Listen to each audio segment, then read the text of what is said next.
Hello বন্ধুরা, রূপাদি রান্নাঘরে নমস্কার। তো আজকে রূপাদি রান্নাঘরে লাউ চিংড়ি হবে। তার জন্য আমি এখানে সব গুছিয়ে নিয়েছি। লাউটা কেটে ধুয়ে হালকা নুন দিয়ে ভাপিয়ে নিয়েছি। আছে পেঁয়াজ কুচানো আর কাঁচা লঙ্কা, একটু মটরশুঁটিও নিয়ে নিয়েছি। আর আছে ধনেপাতা, চিংড়ি মাছ তো অবশ্যই আছে। আর আছে 5 ফোড়ন, শুকনো লঙ্কা। আর রান্নাটা সরষের তেলে হবে। তো দেখতে থাকুন লাউ চিংড়ি। গ্যাসটাকে অন করে দিলাম, কড়াইটা থেকে গরম হতে দেবো। তো কড়াইটা গরম হয়ে গেছে, দিয়ে দিচ্ছি সর্ষের তেল। অল্প তেল দিলাম, দিয়ে দিচ্ছি শুকনো লঙ্কা আর 5 ফোড়ন।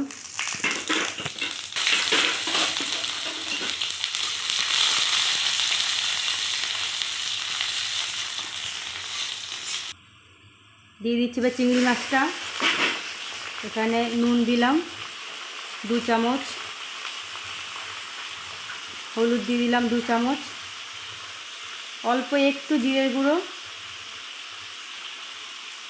আর অল্প একটু ধনের গুঁড়ো, 1 চামচ করে, 1 চামচ লঙ্কার গুঁড়ো। ভালো করে কষিয়ে নেব মশলাটা। গ্যাসটাকে কমানো ছিল, একটু বাড়িয়ে দিলাম। দিয়েছি কাঁচা লঙ্কা আর মটরশুঁটি ছিল সেটা। লাউটাও দিয়ে দেবো এখনই। দিয়েছি লাউটা।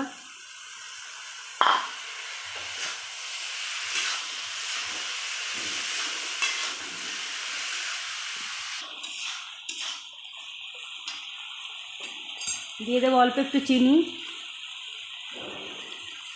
দিয়ে একটু ঢাকা দেবো।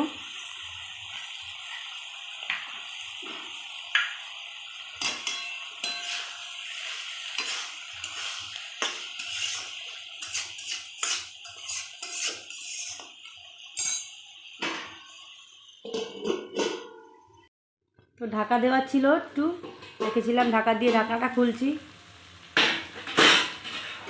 খুললে একটু নাড়াচাড়া করে নেব। হয়ে গেছে লাউ চিংড়ি। দিয়ে দেবো ধনে পাতাটা, দিয়ে ভালোভাবে মিশিয়ে দেবো ধনে পাতাটাকে। হয়ে গেছে লাউ চিংড়ি পুরোপুরি রেডি। গ্যাস বন্ধ করে দিই এবার।